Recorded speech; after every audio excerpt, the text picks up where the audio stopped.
A'udzubillahi minasyaitonir rajim. Bismillahirrahmanirrahim. Sabbihisma rabbikal a'la alladzi khalaqa fasawwa walladzi qaddara fahada. Di sini Allah Subhanahu wa taala berfirman, alladzi khalaqa. Dialah Allah Subhanahu wa taala sang pencipta. Fasawwa, lalu menyempurnakan ciptaannya. Kemudian Allah mengatakan walladzi qaddara fahada, maka dia pun mentakdirkan seluruh ciptaannya, fahada, dan memberikan petunjuk kepada setiap penciptaan. Di sini Allah mengatakan alladzi khalaqa, dialah zat yang menciptakan. Nanti kita akan panjang lebar dalam satu kalimat ini, karena ini penting untuk dipahami tentang kalimat Al-Khaliq. Jadi Allah Subhanahu wa taala menciptakan segala sesuatu termasuk kita manusia. Dan ayat yang pertama kali turun kepada Rasul adalah menjelaskan tentang persoalan ini. Iqra bismi rabbikal ladzi khalaq. Khalaqal insana min 'alaq. Ya Muhammad, bacalah. Iqra, dengan menyebut nama Rabb. Alladzi khalaq, yang menciptakan segala sesuatu, dan juga khalaqal insan, menciptakan manusia. Jadi kalimat khalaq ada dua di sini. Khalaq yang pertama mutlak, artinya segala sesuatu, tidak ada yang tercipta kecuali Allah yang menciptakannya. Kemudian khalaq yang kedua muqayyad, karena mengkhususkan kepada penciptaan manusia. Khalaqal insana min 'alaq. Ketika Allah Subhanahu wa taala menciptakan makhluknya, anggap saja manusia, maka Allah Subhanahu wa taala sawwah, menyempurnakan ciptaannya. Dalam ayat yang lain, fasawwaka fa'adalak. Beliau Allah Subhanahu wa taala menyempurnakan ciptaannya dan menyeimbangkannya. Ahli tafsir mengatakan bahwa yang dimaksud sawwa di sini artinya Allah Subhanahu wa taala menciptakan makhluk ini fi ahsani taqwim, dalam kondisi sebaik-baik penciptaan. Manusia yang pertama kali diciptakanlah Adam alaihi salatu wassalam. Dan Allah katakan laqad khalaqnal insana fi ahsani taqwim. Artinya Adam itu makhluk yang paling indah yang Allah ciptakan.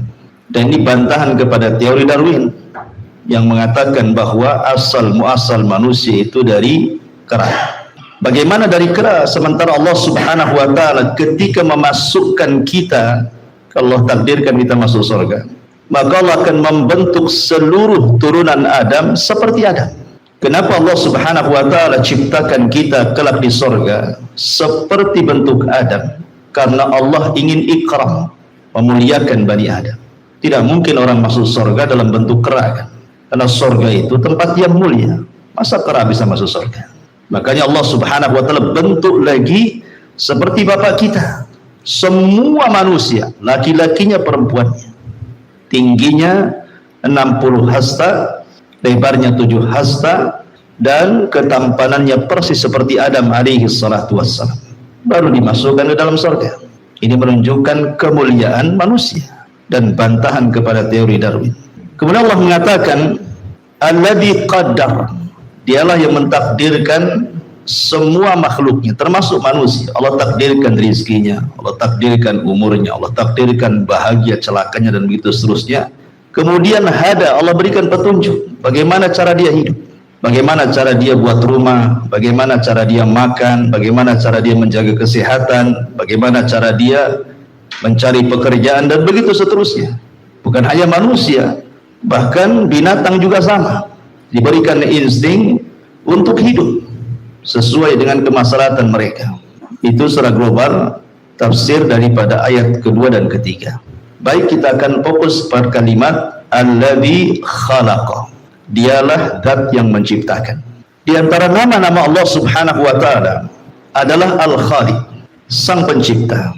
Sebelum saya jelaskan mana ini, kita tahu bahwa di antara sifat dari sifat-sifat rububiyah Allah Subhanahu wa taala itu kembali kepada 5 sifat.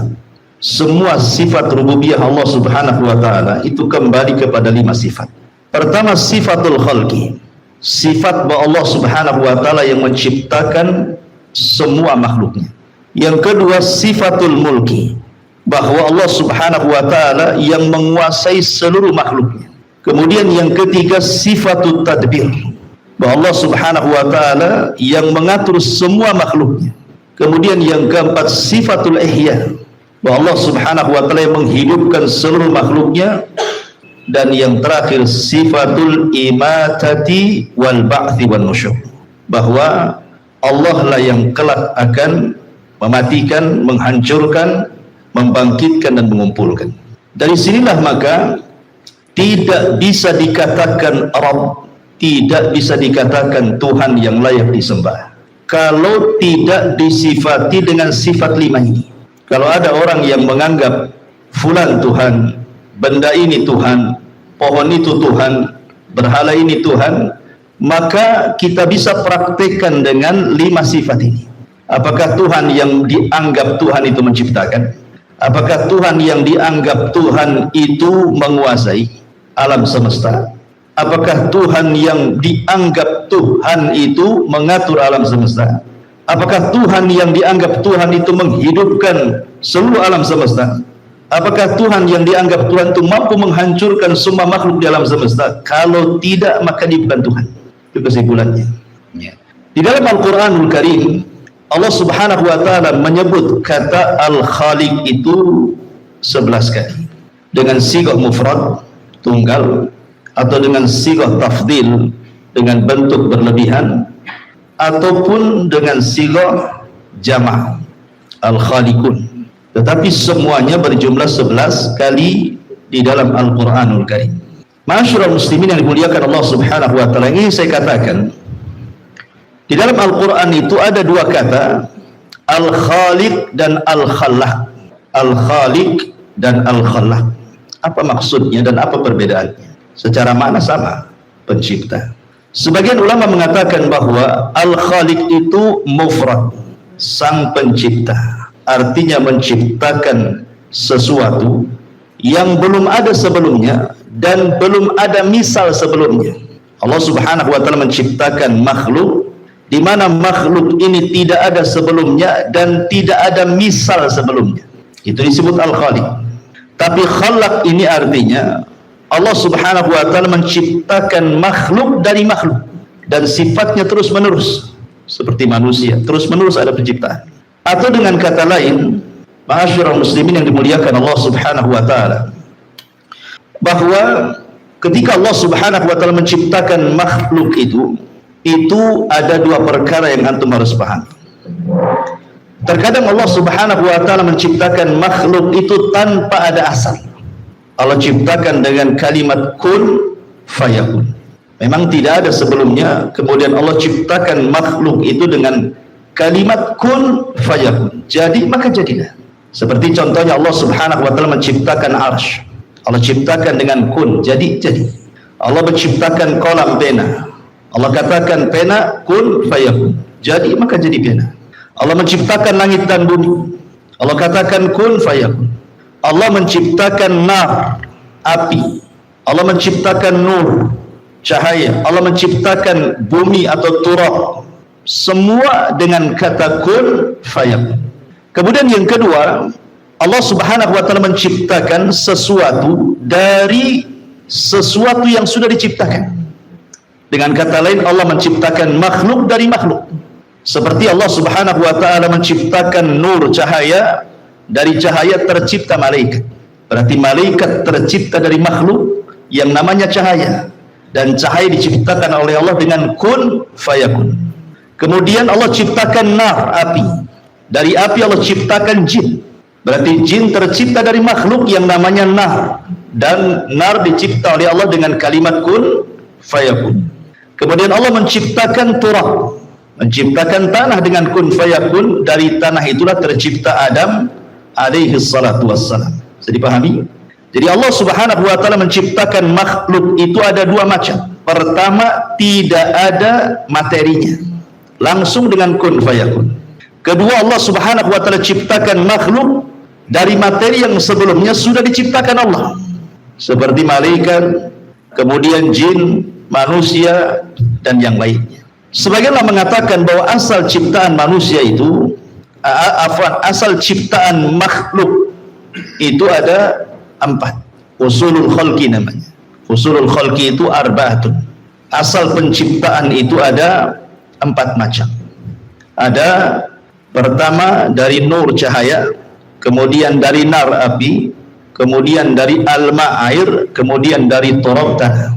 Dari nur tercipta malaikat, dari nar tercipta jin, dari air tercipta segala sesuatu yang memiliki ruh, tumbuh-tumbuhan, binatang, dan begitu seterusnya. Dan dari turab terciptalah Adam alaihi salatu wassalam. Baik, masyarakat muslimin yang dimuliakan Allah subhanahu wa ta'ala, bicara tentang sifat al-khaliq, Allah subhanahu wa ta'ala sebutkan di dalam Al-Quran, dan juga Nabi SAW menyebutkan dalam hadis Nabi SAW. Dari Al-Quran contohnya, Allah subhanahu wa ta'ala berfirman dalam surah Al-Hasyr 24, Huwallahul khaliqu al-bari'u al-musawwiru lahul asma'ul husna. Dialah al-khaliq yang menciptakan, dialah al-bari. Kalimat al-bari itu artinya yang Allah subhanahu wa ta'ala yang berusaha untuk membentuk, menyempurnakan ciptaannya. Al-musawwir yang merancang sedemikian rupa. Makanya Allah subhanahu wa ta'ala mengatakan alladzi khalaqaka. Di situ ada nama al-khaliq. Fasawwaka fa'adalak. Di situ ada nama al-bari. Fi ayyi syai'in ma syaa rakkabak. Itu di situ ada musawwir. Biar antum paham. Ketika manusia membentuk atau membangun rumah, ada 3 pekerjaan kan ketika membangun rumah itu. Pertama, ada gambar dulu yang disebut dengan muhandis dalam bahasa Arab. Bahasa kitanya insinyur. Insinyur digambar dulu rumahnya kayak apa, kemudian dihitung habisnya berapa, batanya berapa, pasirnya berapa, besinya berapa, kan itu. Sebelum bangun rumah itu kan dihitung dulu. Yang kedua, baru kita datangkan tukang-tukangnya untuk membangun pondasinya, membangun tiangnya, membangun tembok sampai ke atap. Kemudian yang ketiga baru kemudian menyempurnakan. Ya, menyempurnakan dengan keindahannya, catnya warna begini, dan itu ya, interiornya harus begini. Itu semua rumah seperti itu. Tentu walillah matsalul a'la. Bagi Allah subhanahu wa ta'ala tentu permisalan yang lebih tinggi dibandingkan makhluk ketika membangun rumah. Nah, ketika Allah subhanahu wa ta'ala menciptakan makhluk juga dalam 3 proses. Pertama al-khaliq, yang kedua al-bari, yang ketiga al-musawwir. Al-khaliq, Allah subhanahu wa ta'ala menciptakan dulu. Alladzi khalaqaka, dia ciptakan. Kemudian setelah itu fasawwaka fa'adalak, Allah sempurnakan, Allah seimbangkan, itu disebut al-bari namanya. Dalam ismu Allah itu namanya al-bari. Kemudian fi ayyi syai'in ma syaa rakkabak, sesuai dengan kehendak Allah, seperti apa yang Allah kehendaki, maka Allah indahkan ciptaannya, itu disebut musawwir namanya. Lah begitulah ketika Allah subhanahu wa ta'ala menciptakan makhluknya. Masyarakat muslimin yang dimuliakan Allah subhanahu wa ta'ala, dalam hadis Nabi sallallahu alaihi wasallam juga menyebutkan kalimat al-khaliq, seperti Allah mengatakan, Rasul mengatakan la ta'ata li makhluqin fi ma'siyatil khaliq. Tidak ada ketaatan kepada makhluk, tidak ada ketaatan kepada makhluk dalam rangka bermaksiat kepada al-khaliq yang menciptakan. Masyarakat muslimin yang dimuliakan Allah subhanahu wa ta'ala, adapun makna al-khaliq sendiri, apa sih makna al-khaliq itu? Ada 3 makna. Di dalam Al-Quranul Karim ada 3 makna ketika para ulama menjelaskan makna khaliq di sini. Yang pertama, ijadu syai'i minal adam, menciptakan sesuatu dari ketidakadaan, itu disebut al-khaliq, menciptakan sesuatu dari ketidakadaan. Seperti Allah mengatakan Allahu khaliqu kulli syai'in wa huwa ala kulli syai'in wakil. Dalam surah Zumar Allah mengatakan ayat ke-62, Allah dialah al-khaliq yang menciptakan kulla syai'in, segala sesuatunya, dari yang tidak ada menjadi ada. Ini mana yang pertama. Makanya ketika ada seorang sahabat bertanya kepada Nabi sallallahu alaihi wasallam, ya Rasulullah, aina kana rabbuna qabla an yakhluqal khalqa? Rasul, di mana dahulu Rabb kita berada sebelum dia menciptakan makhluknya? Nabi SAW ditanya, di mana Allah Subhanahu wa Ta'ala berada sebelum Allah menciptakan makhluknya? Maka Rasul mengatakan, kana fi ama ma fawqahu hawa wa ma tahtahu hawa thumma khalaqa arsyahu 'alal ma. Dia berada di ama, di kegelapan. Tidak ada di atas dan di bawahnya udara, kemudian dia menciptakan arsy-Nya. Artinya ketika ditanya, ada dalam riwayat yang lain bahwa Allah Subhanahu wa Ta'ala tidak bersama siapapun. Jawabannya, dari sini kita pahami bahwa sebelum Allah Subhanahu wa Ta'ala menciptakan makhluknya, maka tidak ada satupun bersama Allah, melainkan dia tunggal. Dari sini kita pahami bahwa segala sesuatu selain daripada Allah Subhanahu wa Ta'ala ada makhluk, karena sebelumnya Allah tunggal. Kalau ada kemudian yang lainnya beserta Allah Subhanahu wa Ta'ala, berarti itu semua adalah makhluk. Karena Allah Subhanahu wa Ta'ala tidak pernah bersyirikat. Dia tunggal, kemudian dia menciptakan makhluknya. Qul huwallahu ahad, Allahus samad. Dialah tunggal dan semua makhluk bergantung kepada Allah Subhanahu wa Ta'ala. Dan perlu diingat bahwa selain daripada Allah Subhanahu wa Ta'ala tidak bisa menciptakan. Makanya ketika Allah Subhanahu wa Ta'ala menyinggung berhala-berhala yang disembah orang-orang Quraisy, apa kata Allah? Ya ayyuhan nas, dzuriba mathalun fastami'u lah. Wahai manusia, Allah hendak membuat permisalan kepada kalian, dengarkan, perhatikan. Innal ladzina tad'una min dunillah la yakhluqu dzubaban. Sesembahan selain daripada Allah Subhanahu wa Ta'ala, mereka tidak akan sanggup menciptakan walaupun seekor lalat. Seekor lalat pun tidak bisa mereka ciptakan. Walau ijtama'ulah, walaupun seluruh sesembahan satu dunia berkumpul, kemudian katakan ciptakan oleh kalian lalat, sungguh mereka tidak mampu untuk menciptakan lalat. Bagaimana langit dan bumi? Lalat saja tidak bisa diciptakan. Makanya kemudian Allah Subhanahu wa Ta'ala mengatakan, wa iyaslubhumud dzubab syai'an la yastanqidhuhu minhu dha'ufat talib wal matlub.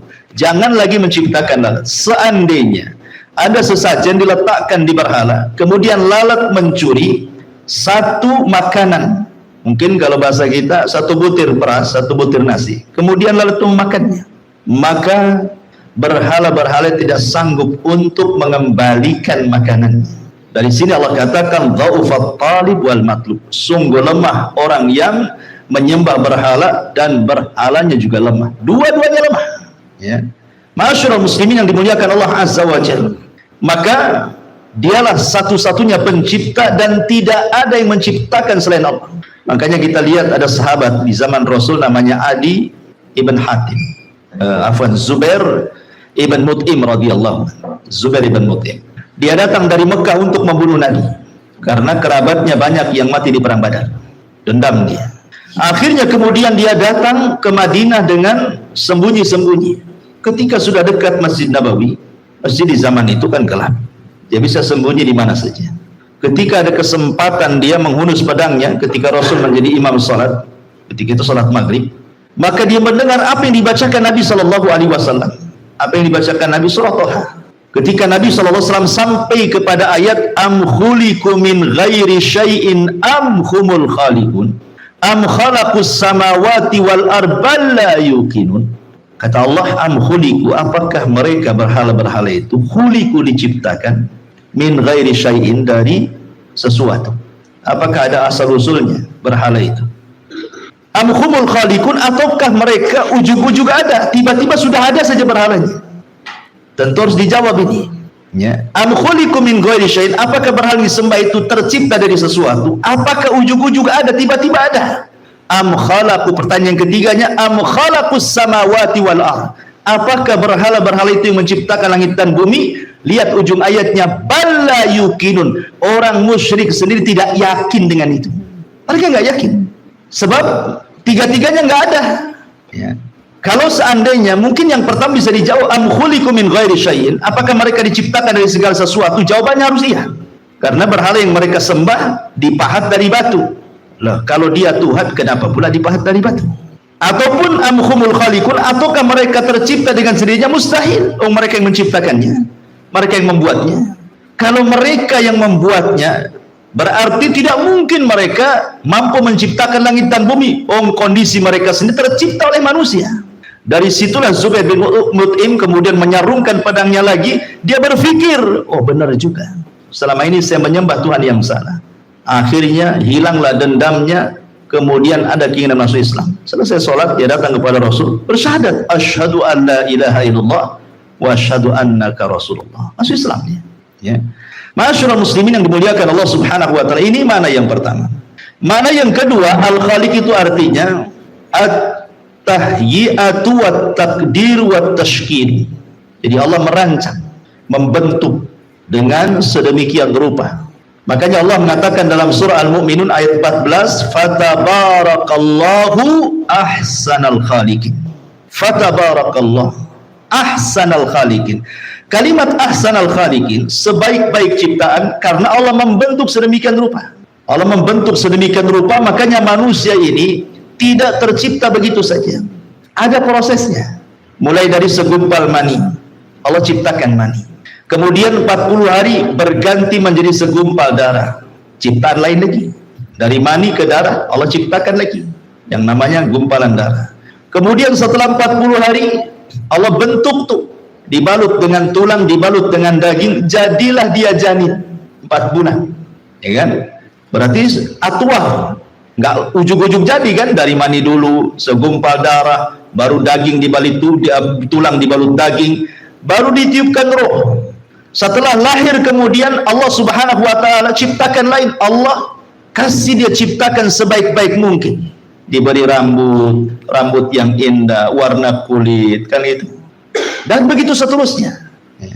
Jadi Allah Subhanahu wa taala ketika menciptakan manusia itu bukan sekali ciptaan. Nanti kita akan bahas tentang orang-orang yang menyerupai ciptaan Allah. Seperti para pelukis itu atau para pemahat itu. Bagaimana hukumnya? Itu ada 4 hukumnya. Ya, ulama ada 4 hukumnya. Bisa jatuh kepada syirik, kufur, ya kan? Bisa jatuh kepada dosa besar, fasik. Bisa jatuh kepada hal-hal yang diharamkan atau mungkin dibolehkan. Nanti kita akan pembahasannya nanti. Baik, ma'asyiral muslimin yang dimuliakan Allah Azza wa Jalla. Kemudian makna yang ketiga, makna al-khaliq adalah al-kadzib, dusta. Tapi tentu yang ketiga tidak bisa disematkan kepada Allah. Seperti Allah Subhanahu wa taala mengatakan, inna hadza illa khuluqul awwalin. Sungguhnya ini adalah kedustaan orang-orang dulu. Khuluq, khaliq gitu ya. Taib. Tasmiyatu ghairillah bismil khaliq. Memberi nama kepada selain Allah dengan nama khaliq. Ketika antum membuat rumah, bukankah antum menciptakan rumah? Secara bahasa tidak masalah. Ana akhluqu bait. Saya menciptakan rumah. Secara bahasa, tapi secara istilah tidak boleh, karena secara istilah itu menciptakan sesuatu yang tidak ada atau yang tidak ada misalnya, dan itu hak mutlak milik Allah. Manusia itu hanya bisa merangkai, bukan menciptakan, karena rumah itu bahan bakunya sudah lebih dahulu diciptakan Allah. Pasirnya siapa yang menciptakan? Allah. Jadi dari pasir ini jadilah batu bata, ya kan? Semen juga sama, kemudian airnya, kemudian segala sesuatu, ya. Bahan-bahannya itu sudah ada. Kita ini hanya merangkai, bukan mencipta. Sekali lagi, kita hanya merangkai, bukan mencipta, karena bahan-bahannya sudah Allah Subhanahu wa taala ciptakan. Makanya kalau secara bahasa tidak masalah, tapi kalau secara istilah maka tidak boleh, karena secara istilah tidak ada yang menciptakan kecuali Allah Subhanahu wa taala. Ma'asyiral muslimin yang dimuliakan Allah Subhanahu wa taala. Dan ketika Allah Subhanahu wa taala menciptakan makhluknya, ingat, Allah Subhanahu wa taala tidak seperti makhluk, tidak seperti kita. Kita ini membuat sesuatu itu pasti ada lelahnya, ada capeknya, ya kan? Lihatlah tukang-tukang bangunan itu. Mereka tidak tahan, ngelembur saja besoknya sudah pingsan. Ada batas kemampuan manusia itu membuat sesuatu pasti ada lelahnya. Tapi Allah Subhanahu wa taala tidak pernah disentuh dengan kelelahan. Ketika berkata orang Yahudi, "Innallaha khalaqal khalqa fi sittati ayyamin wa faragha minal khalqi yaumal jum'ati wastaraha yaumas sabti fa akdzabahumullahu dzalika faqala ma massana min lughub." Orang Yahudi mengatakan di zaman Nabi, sungguhnya Allah Subhanahu wa taala ketika menciptakan makhluknya, maksudnya langit dan bumi, pada 6 hari, maka selesai di hari Jumat, karena dimulainya di hari Ahad. Selesailah di hari Jumat Allah menciptakan langit dan bumi itu. Apa kata orang Yahudi? Wastaraha yaumas sabti. Maka Allah pun istirahat di hari Sabtu. Seolah-olah Allah lelah. Ketika menciptakan langit dan bumi 6 hari, hari Sabtunya lelah untuk istirahatnya. Maka Allah Subhanahu wa taala dustakan kata-kata orang-orang Yahudi itu, dan Allah Subhanahu wa taala turunkan surah Qaf ayat 38. Walaqad khalaqnas samawati wal arda wama bainahuma fi sittati ayyamin wama massana min lughub. Dan sungguh kami ciptakan langit-langit dan bumi itu dan di antara keduanya pada 6 hari, dan tidaklah kami disentuh dengan kelelahan. Allah bantah dalam Al-Quran, Allah tidak pernah lelah. Allah tidak pernah lelah. Karena manusia ini kalau lelah, bisa bermasalah kepada bangunan yang dibangunnya, atau bermasalah kepada dirinya. Ya kan? Pamannya dia ngantuk, tidur, jatuh dia dari ketinggian. Lagi masang atap ngantuk, enggak jatuh. Atau kelalaian dia ketika memasang sesuatu dalam bangunan bisa roboh. Ya.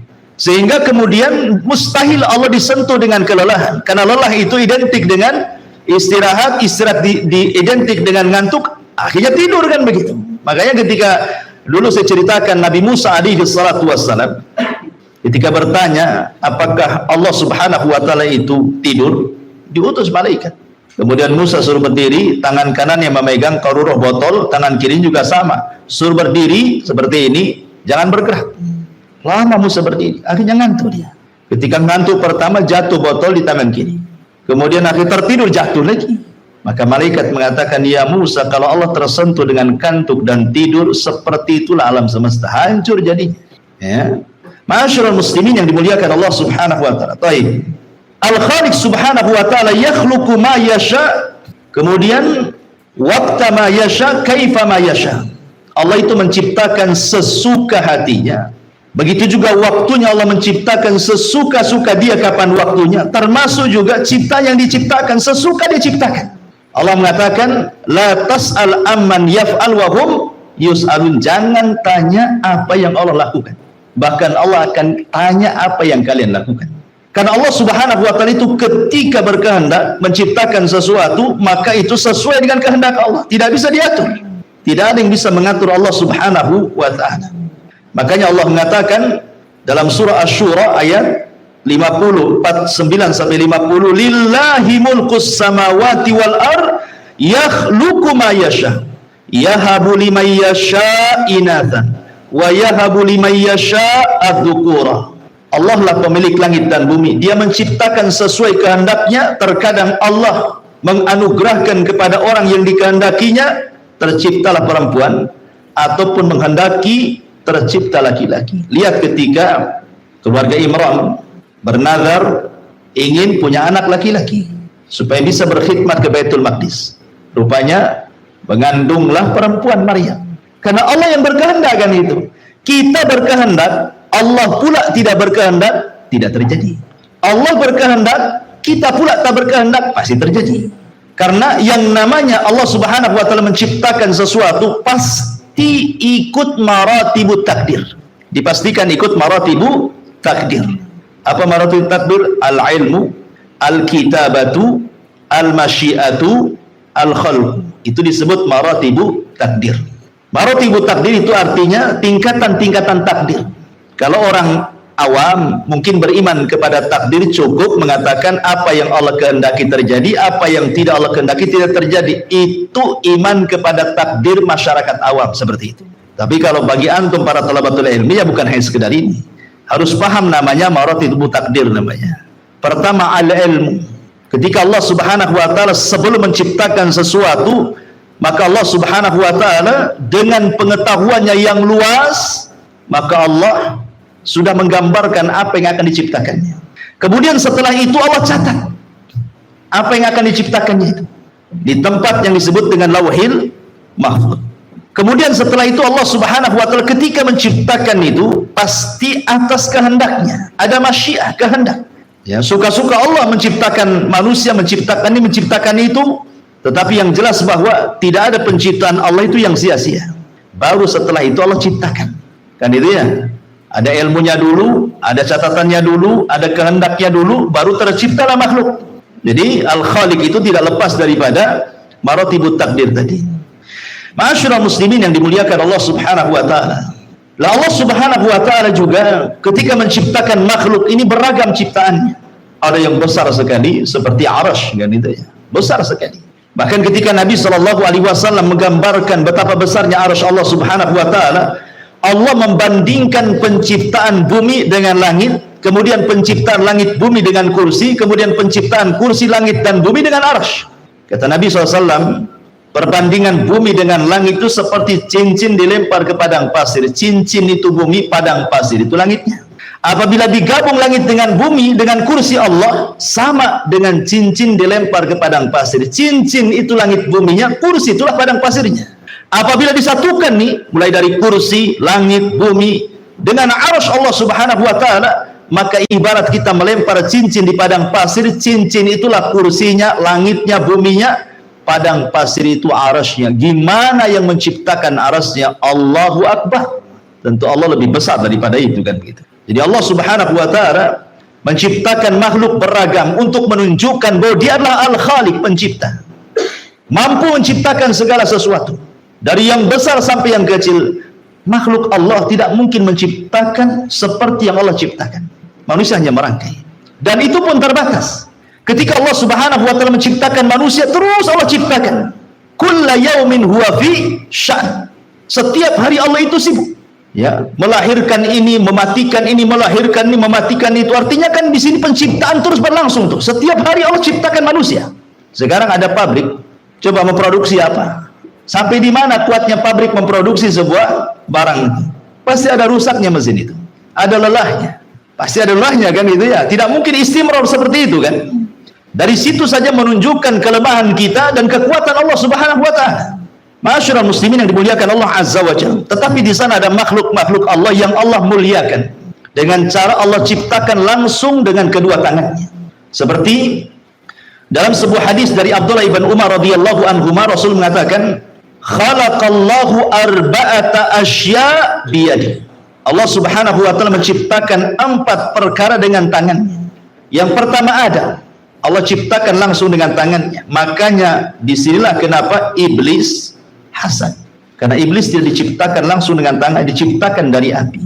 Kenapa Allah ciptakan dengan tangannya? Supaya memadamkan kesombongan iblis. Itu keutamaan, ya kan? Kemudian yang kedua, wal arsh, dan Allah ciptakan arsh dengan tangannya, wal qalam, dan juga pena, kemudian wa jannatu adn, dan surga Aden. 4 perkara ini Allah Subhanahu wa taala ciptakan langsung dengan tangannya. Ada yang mengatakan yang lainnya termasuk juga alwah. Alwah itu maksudnya Taurat, kitab Taurat. Karena Allah mengatakan dalam surah Al-A'raf ayat 145, wa katabna lahu fil alwah, dan kami catat, ya. Maksudnya Allah sendiri yang mencatat dengan tangannya. Di mana? Di alwah, ya, di papan gitu ya. Min kulli syai'in. Jadi ada yang mengatakan bahwa papan Taurat termasuk yang diciptakan oleh tangan Allah Subhanahu wa taala. Itu keistimewaan. Tapi ma'asyiral muslimin yang dimuliakan Allah Subhanahu wa taala, sedikit kita memahami tentang apa sih asar atau pengaruh ketika kita beriman dengan Ismullah, nama Allah yang disebut dengan Al-Khaliq itu. Tentu nama-nama Allah Subhanahu wa taala itu ada pengaruhnya. Nama-nama Allah itu ada pengaruh kepada kita orang yang beriman. Dan kita harus senantiasa mengingat Allah. Makanya lihat bagaimana Allah Subhanahu wa taala buat kita mengingat Allah mulai dari tidur sampai bangun tidur. Kita disuruh menyebut nama Allah. Sebelum tidur apa doanya? Bismikallahumma amutu wa ahya. Bismikallahumma amutu wa ahya. Dengan menyebut nama Allah, kan itu. Aku mati dan aku hidup. Menunjukkan bahwa sebelum tidur kita menyebut nama Allah. Bangun tidur juga sama. Alhamdulillahilladzi ba'dama amatana wa ilaihi nusyur. Lihat bagaimana Allah menyuruh kita untuk ingat selalu dengan Dia. Baik sebelum tidur atau sesudah tidur. Menunjukkan jangan sampai kita berlepas dengan Allah Subhanahu wa taala. Lah nama Al-Khaliq itu ada asar dalam keimanan. Ada pengaruh dalam keimanan apabila kita paham makna daripada kalimat Al-Khaliq itu. Di antaranya adalah kalimat Al-Khaliq itu yastalzimul iman biwahdaniyatihi subhanahu. Mengharuskan kita beriman dengan keesaan Allah Subhanahu wa taala. Kenapa?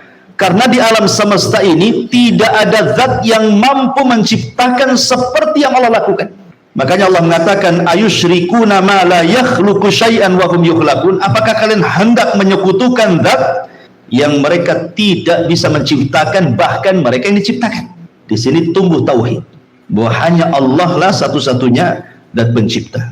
Kemudian yang kedua, Al-Khaliq di sini yadullu ala sifatihi subhanahu al-ukhra kal hayati wal qudrati wal ilmi wal iradati wal hikmati id la yumkin an yakuna khaliqan ghaira qadirin wala muridin wala alimin bima khalaq au annahu laysa lahu fima khalaqa hikmatan wala illatan.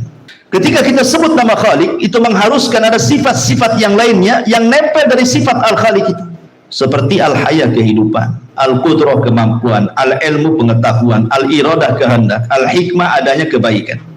Karena tidak mungkin Allah Subhanahu wa taala menciptakan sesuatu tanpa ada kemampuan menghidupkan, atau tanpa ada kemampuan untuk menciptakan yang diciptakannya, atau tanpa ada pengetahuan, atau tanpa ada keinginan, atau tanpa ada hikmah kebaikan di dalamnya. Makanya kalimat Khaliq ini nanti akan nempel sifat-sifat yang lain di situ. Kemudian juga diantaranya juga Al-Khaliq di situ yastalzimul iman bi hikmatihi subhanah min hadzal khalqi wa annahu qaimun 'alal haqq wa annahu subhanah munazzahun 'anil abathi wal lahwi. Ketika Allah Subhanahu wa taala disebut Al-Khaliq, maka Allah Subhanahu wa taala menciptakan itu karena hikmahnya.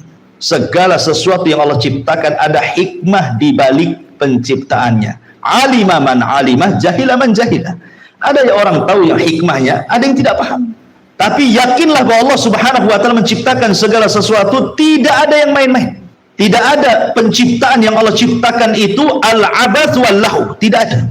Allah menciptakan bukan main-main. Ya, makanya Allah mengatakan dalam surah Al-Mu'minun 115 dan 116, "Afahasibtum annama khalaqnakum abatha wa annakum ilaina la turja'un." Bagaimana Allah katakan, apakah kalian mengira ketika kami menciptakan kalian, kami ciptakan kalian main-main dan kalian tidak akan dikembalikan kepada kami? Tidak, kalian diciptakan bukan untuk main-main. Makanya kita lihat ketika Allah Subhanahu wa taala menyebut kalimat syukur dalam Al-Qur'an, la in syakartum la azidannakum. Kalau kalian syukur kepadaku, ku tambah nikmat kalian. Dan nikmat Allah itu tidak ada yang bisa menghitungnya. Wa in ta'uddu nikmatallah la tuhsuha. Kalau kalian hendak menghitung nikmat Allah, kalian tidak sanggup menghitung. Sekarang alat apa coba yang bisa menghitung nikmat Allah? Komputer. Sebelum habis menghitungnya sudah rusak komputernya. Karena wa fi anfusikum afala tubsirun. Di badan kita saja nikmat Allah banyak. Apalagi di luar sana. Ya. Nikmat Allah itu begitu banyak di luar sana. Dan tidak ada yang sia-sia ciptaan Allah Subhanahu wa taala. Semua menjadi kebaikan bagi manusia.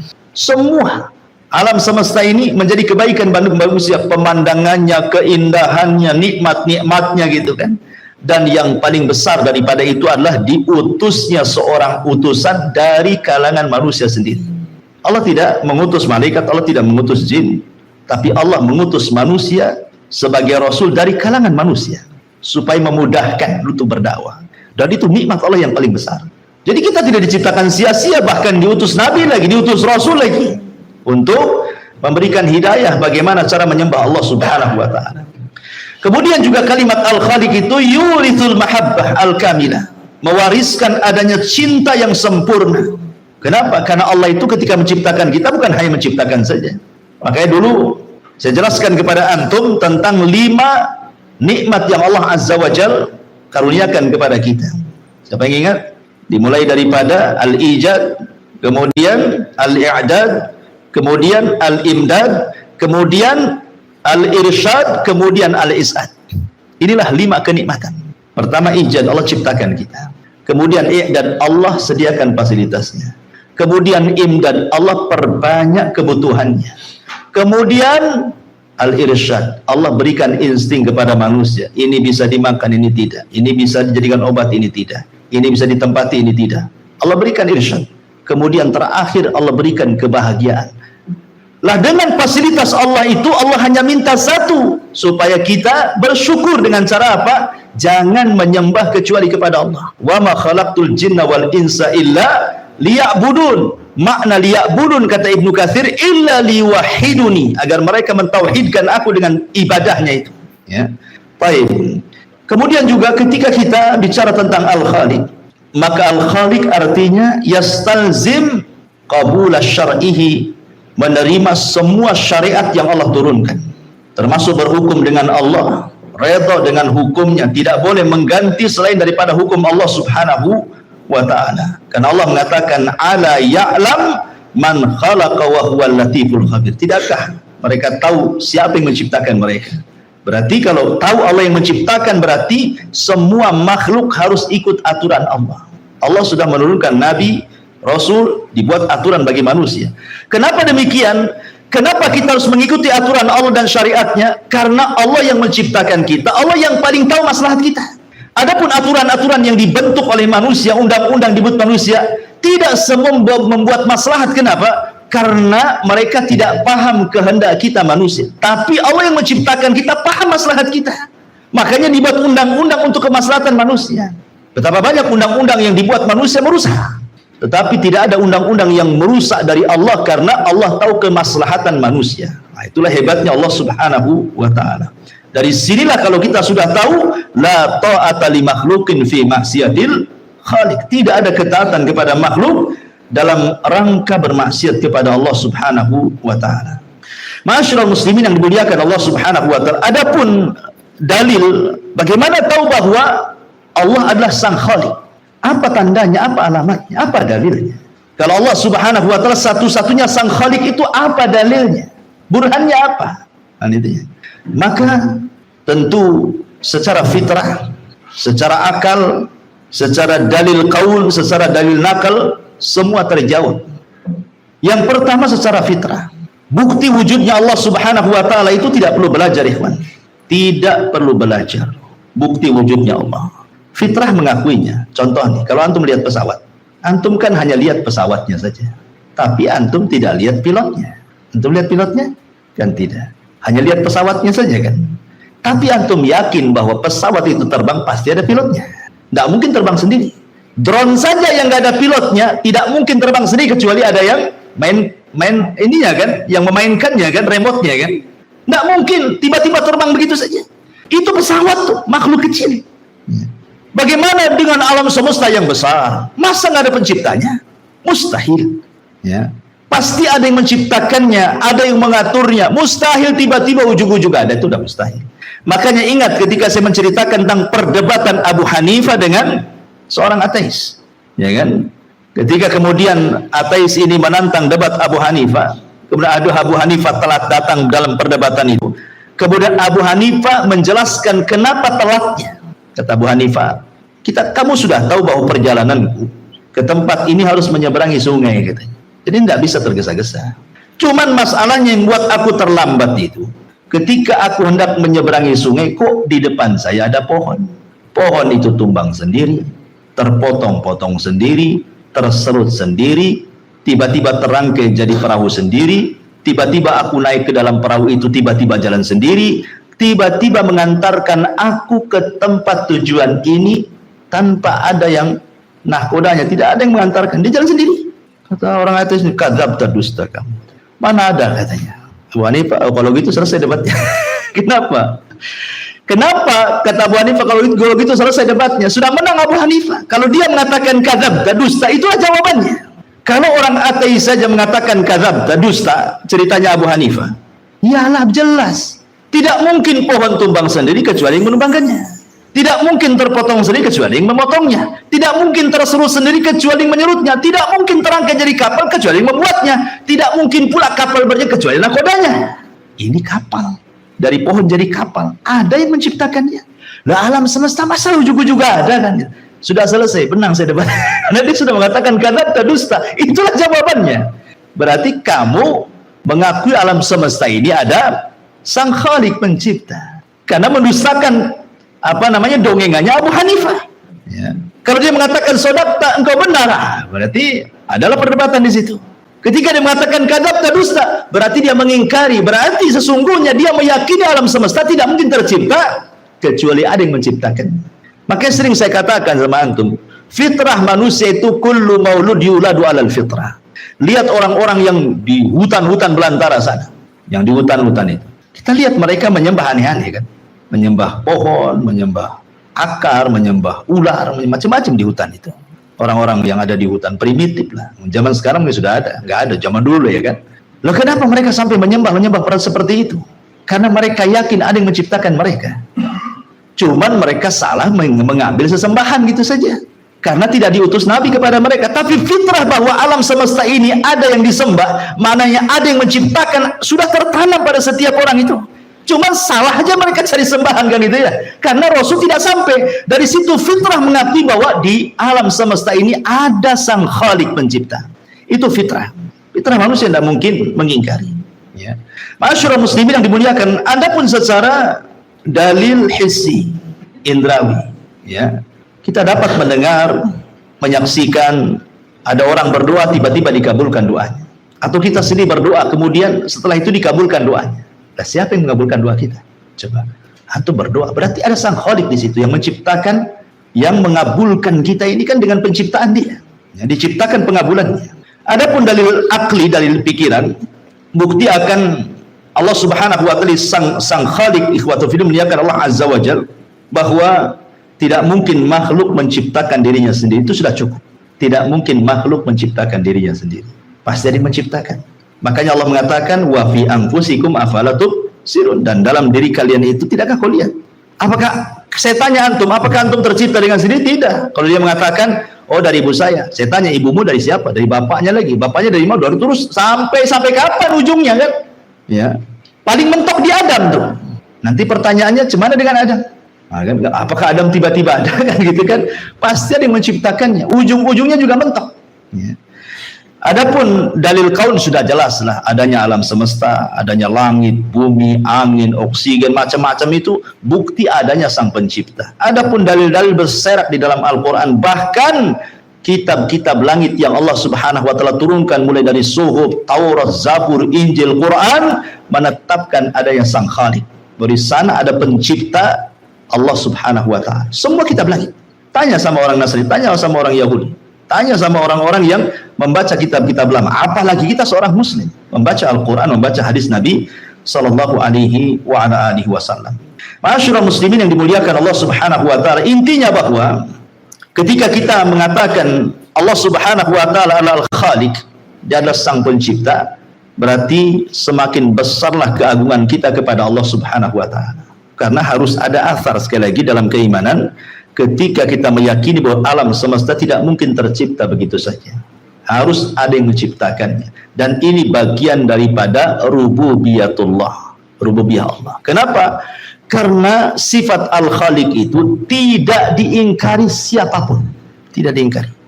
Mau orang musyriknya, mau orang kafirnya, mau orang yang berimannya, sifat Khaliq tidak diingkari.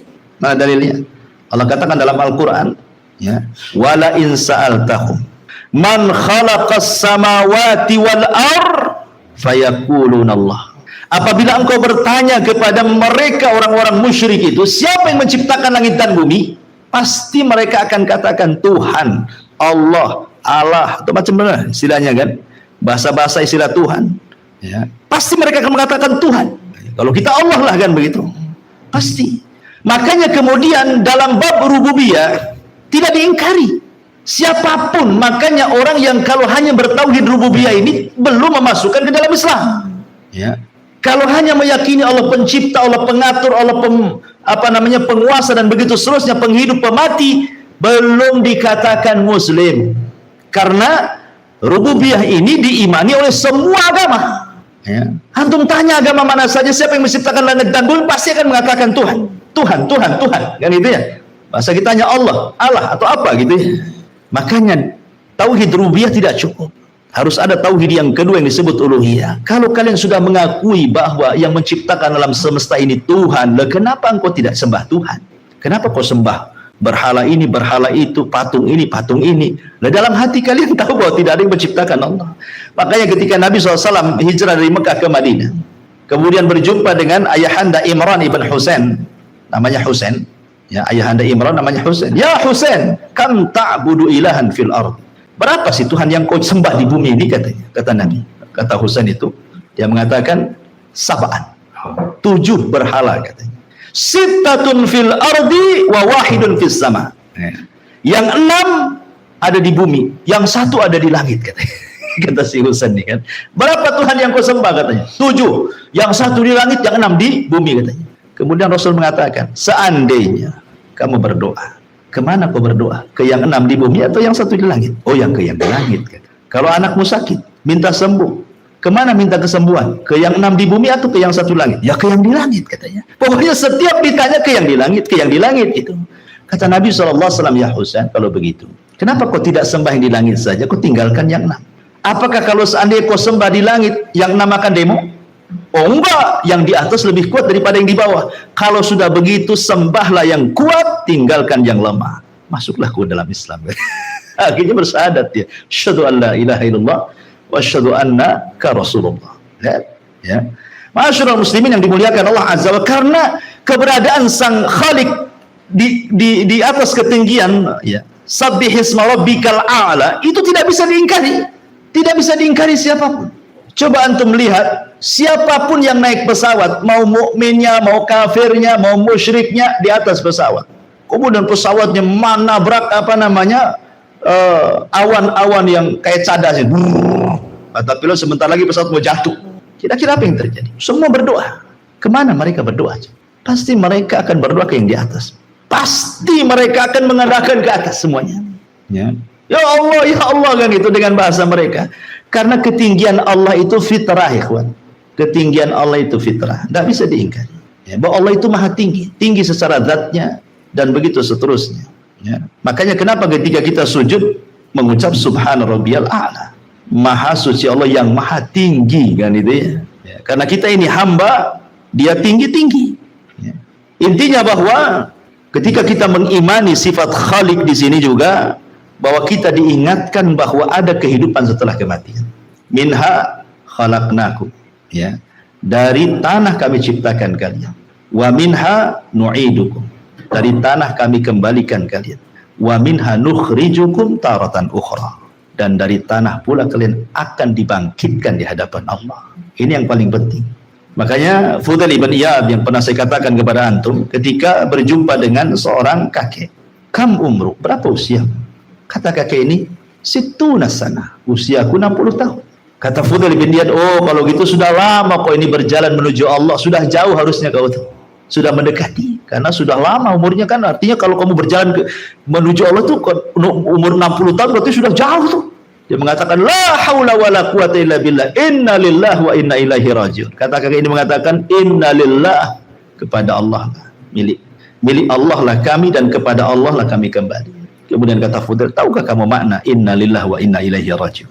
Tidak tahu kata kakek ini, fasirlah. Nah, kalau kita tafsirkan, maka Fudail bin Iyad mengatakan inna lillahi itu artinya kami semua hamba Allah. Wa inna ilaihi rajiun, dan akan kembali menghadap Allah. Ketika kita akan kembali menghadap Allah, maknanya kita akan mempertanggungjawabkan di hadapan Allah. Kemudian kakek ini mengatakan, bagaimana caranya aku mempertanggungjawabkan di hadapan Allah? Kata Fudail, mudah sekali. Gimana caranya? Antuhsina fi mabaki. Kamu harus memperbaiki waktu yang ada ini. Maka Allah Subhanahu wa taala akan mengampuni dosamu yang telah kau lakukan dulu dan yang sekarang. Tapi kalau engkau tidak memperbaiki kehidupan sekarang, Allah akan mengadab kamu dari dosa yang dulu pernah kau lakukan dan dosa yang sekarang kau lakukan. Makanya Hasan Al-Basri mengatakan bahwa hari itu cuma 3 hari saja. Hari itu sebenarnya cuma 3 hari. Hari kemarin, hari besok, dan hari sekarang. Hari kemarin mustahil kembali. Besok mustahil kita dapat berjumpa. Bisa saja sebelum besok kita mati. Berarti yang mungkin itu hari yang sekarang. Ya kan? Kemarin tidak mungkin kembali. Besok belum tentu kita dapat. Ya, itulah sisanya hari. Berarti hari inilah yang kita gunakan untuk beribadah kepada Allah Subhanahu wa taala. Nah, itulah pentingnya ketika kita memahami makna al-Khaliq. Wallahu a'lam bishawab. Ini diantara penafsiran ayat yang kedua, alladzi khalaqaka fasawwaka fa'adalak, alladzi khalaqa fasawwa walladzi qaddara fahada. Baik, sampai di sini kita buat tanya jawab.